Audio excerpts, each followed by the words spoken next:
Hi everyone, I was nominated by Garden Obsessions for the 2018 Garden Roundup Challenge. So first of all, let me say thank you to Angie and Ambrose, their YouTube channel, Garden Obsessions. I'll make sure that I link it in my description.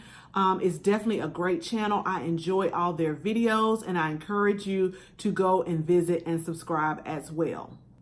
Okay, so basically what the 2018 Garden Roundup Challenge is about is answering a series of questions that you experienced with your garden over 2018 and some different changes over 2019. So we'll go ahead and get started. And if you see me looking down or over, it's because I'm either looking at my notes or I'm looking at the computer because I know how much I talk, and I'm going to try to make this video as short as possible while answering all the questions and also giving 3 nominations at the end. So we'll go ahead and we'll get started. Okay, so the first question was, what was your best crop for 2018? And I will have to say that happened this fall, and that was the bok choy that we planted. I did a video on it, but it produced so much, and I was leafing off of the bok choy and using it. I was sauteing it. I was putting it raw in salads. I was using it in my smoothies, and it just kept producing and producing more and more. So that was definitely by far the best crop for 2018. Now we do have a little bit left over, but since the weather is like in the 70s here in January, that's kind of odd, but I can tell that it's now starting to go to seed. But I will try to plant this again in spring of 2019 if I can go ahead and get the seeds started. I'll probably plant another variety, a smaller one, but that definitely by far is my best crop for 2018. That goes to the bok choy. Okay, so the next question is, what was the worst crop for 2018? And I'm going to have to make this plural. It was my squash, my zucchini, and my cucumbers. I had to end up pulling every last one, and I was not able to harvest any of those. For the squash, 2 of the squash got squash vine borers, and I tried to save those. And the other 3 got powdery mildew. And the cucumbers, they were really going good. They were about to fruit. I could see the bees. And then one day, I don't know, it just like started wilting away. So I don't know if it was a fungus. I don't know if it was mildew. I don't know what it was. But the sad part is I only planted 1 cucumber plant for 2018. And so I was not able to enjoy any of them, nor the squash and the zucchini. So we'll try again this year. I'm looking into different varieties that are resistant to like powdery mildew and the other different diseases and fungus. So I'll definitely keep you posted for 2019. Okay, so the next question is, what was your biggest challenge of 2018? And that is an easy one for me. It was watering, because it gets hot and it gets humid here in coastal Georgia really quick, really fast, and it's like we skip over spring and go straight to summer. And I learned this year just by watching different YouTube channels, I call it YouTube University, that deep watering is key. And I can remember getting off work in 2018, and some days I was just tired, so I would go out there and just put a little bit of water on there. I wasn't doing any deep watering. And then, like I said, for my worst crops, I noticed that when I did overhead watering, that that wasn't as good. So watering here for us is the biggest issue, but I definitely hope to have a solution for that for 2019. So if I can kind of change my game plan up, I think that I'll have more success for 2019. Okay, so the next question is, what things will you do different in 2019? And some things that I am going to try to do different in 2019 is stop going into the stores and into the garden centers. Like, I walk through the stores and the garden centers and my mind just starts, I don't know, it just takes over with all these pictures in my head of what my garden and my yard could look like, because I'm one of those ones that I just want instant gratification. And so I start picking up all of these flowers, and I know that that's not the right thing to do. So I'm not going to overwhelm myself. This year, I'm going to sit down like I've been doing here lately, and I'm going to plan things out as to what I want throughout my yard, because I killed a lot of plants last year. Then I kept bringing plants home, not knowing where I would put them at. And so I won't do that. I won't do that again this year. I have so many seeds in my shopping cart right now, but I'm sitting down and I am like asking myself, do you really need that? And whatever I do decide, I'll make sure that I have the time to care for the plants and to nurture them the way they are supposed to be. I love gardening, but I am also on a limited time. I work 9 hours, I commute 2 hours a day. So as the days get longer and it gets lighter, I love going outside in the evening and the afternoon when I'm not like overly tired, and I spend most of my weekends in the garden or somewhere outside. So I just want to make sure with the time that I have for the home that I don't get overwhelmed. Okay, so the next question is, what are your plans for 2019? And for me, it is to get drip irrigation installed. We currently have a sprinkler system that's divided into different zones. So I want to see if I can get someone to take the existing sprinkler system and tap into it and run drip irrigation. For me, I think that will be a game changer, and it'll also be a game changer for all of the plants and flowers that I plan on growing this year, so that they can get a deep and good soaking, because it definitely takes time when you're watering them by hand. And eventually I want to move to setting up, like drip for some of my pots too. But I want to start with the sections that I've sectioned off for the cut flowers and also for my vegetables this year. So that is like number one priority on my list, is to get drip irrigation. Okay, so another thing I would like to do is get more into the garden design. I always plant maybe 1 or 2 plants, but I want to be able to pair plants together so that my garden is beautiful year round. I want my garden to be structured. I want it to be cohesive, and I also want it to flow.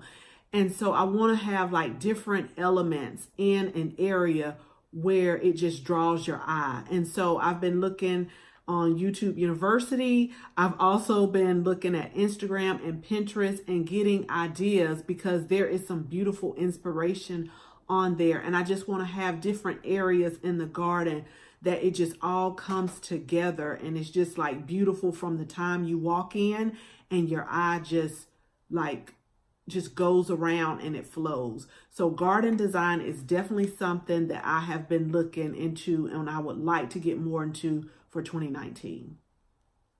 Okay, so also one more plan, this is it for 2019, is I did a video on like the mail time of the different books that I ordered, because I will also like to do companion planting this year, because I try to be as organic as possible in my garden. But I would really like to incorporate the companion planting so that we don't have to do any spraying or like any insecticides or pesticides, just completely organic. I think last year I did have to like spray the insecticidal soap, but it was supposed to be for organic gardening. But everything sometimes has, different consequences where it can kill off both the beneficial insects also. So I would like to do more and get more into the companion planting so that we don't have to do anything at all, and just really focus on building up my soil so that everything will just flow with nature.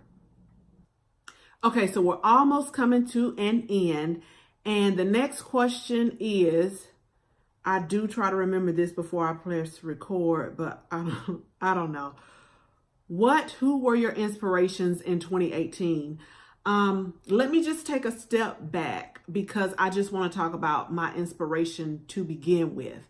That started out with my grandmother, and she's passed now, but when I say someone that put in the time and reap what you sow, she was out in the garden or in the yard 5 to 6 days a week, and it showed.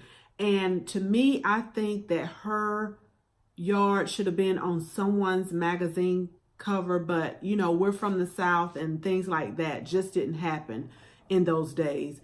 And I guess we took it for granted because we didn't take the pictures like we should have. But she put in the time and she put in the work, and it was just so beautiful. Like, I think we really took it for granted. She had pecan trees, crab apples, elephant ears, azaleas, the different, the grasses now, I think they call Loropa or something.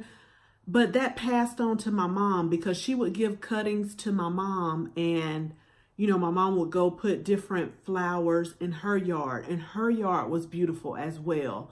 Now, I must say that she would make my sister and I do all the weeding, but still, it was just beautiful. And then, like my dad, still to this day, he is big on yard work. I can remember when we were little, him and this guy down the street, I can't remember his name, but they would have like competitions on who had the greenest grass. He would burn the yard every fall, I think. And then like that spring, they would really have competitions. He would go in angles and make the yard like what you see on like the golf fields and different stuff like that. And then my grandfather also had a landscaping business. So he would pick us up from school and go back to work. And I got to see some of the things that he did. Like, we didn't get out there and help per se, but we were like in the back of the van. So I could see some of the things that he used, some of the fertilizers that he put on. But the inspiration started when I was young. But the inspirations for 2018, I'll tell you one channel that I found like maybe 4 months ago, and I have seriously been binge watching her, and that's Garden Answer. She does it like, I mean, I think that is definitely her gift. She has such a beautiful garden, and she has a background. You know, her parents have a garden company or a garden supply company, but everything that she does is just so beautiful, and it's just so inspiring to me, you know, and just to know that you can make a beautiful area also. It takes work, it takes time, and it takes effort, but I'm telling you, once I found her channel, and I remember it popping up on my the homepage of YouTube where she did like a tour of her parents' yard. That's when I first saw it, and I was like, oh my gosh, this is crazy. So Garden Answer definitely inspired me for 2018. MIgardener, he is so phenomenal as far as teaching about some of the things you need to do with your vegetables. And that was where I learned about the powdery mildew and giving your crops some good airflow and things like that. So I definitely enjoy watching like MIgardener's channel. And also I love OYR Frugal and Sustainable Gardening. I read about him somewhere and found him on YouTube, but I definitely love his channel too, because I want to incorporate both vegetables and flowers into my garden and to my yard, and I just want everything to be beautiful. So those were just, I have many inspirations, but I told you I'm trying to keep the video short, but those are just some of the ones that I've written down and like watch on a regular basis that have definitely been an inspiration to me and has helped teach me things along the way that I didn't even know. Like, I knew some things, but it's some things that can really like up the game that they've helped me out with. So those were some of my inspirations for 2019. Okay, this is the last and final thing, and thank you so much for watching through the entire video if you're still here. So the last thing is to nominate 3 others to do this challenge. The first person that I would like to nominate is Freckled Californian. She is over on Instagram and she just has some beautiful pictures, and I started following her about 6 or 7 months ago, and she's put out, I think, a couple of YouTube videos maybe over the last month or so, but she's like a wealth of knowledge. Her flowers and her vegetables are so beautiful, so I would definitely like to nominate her.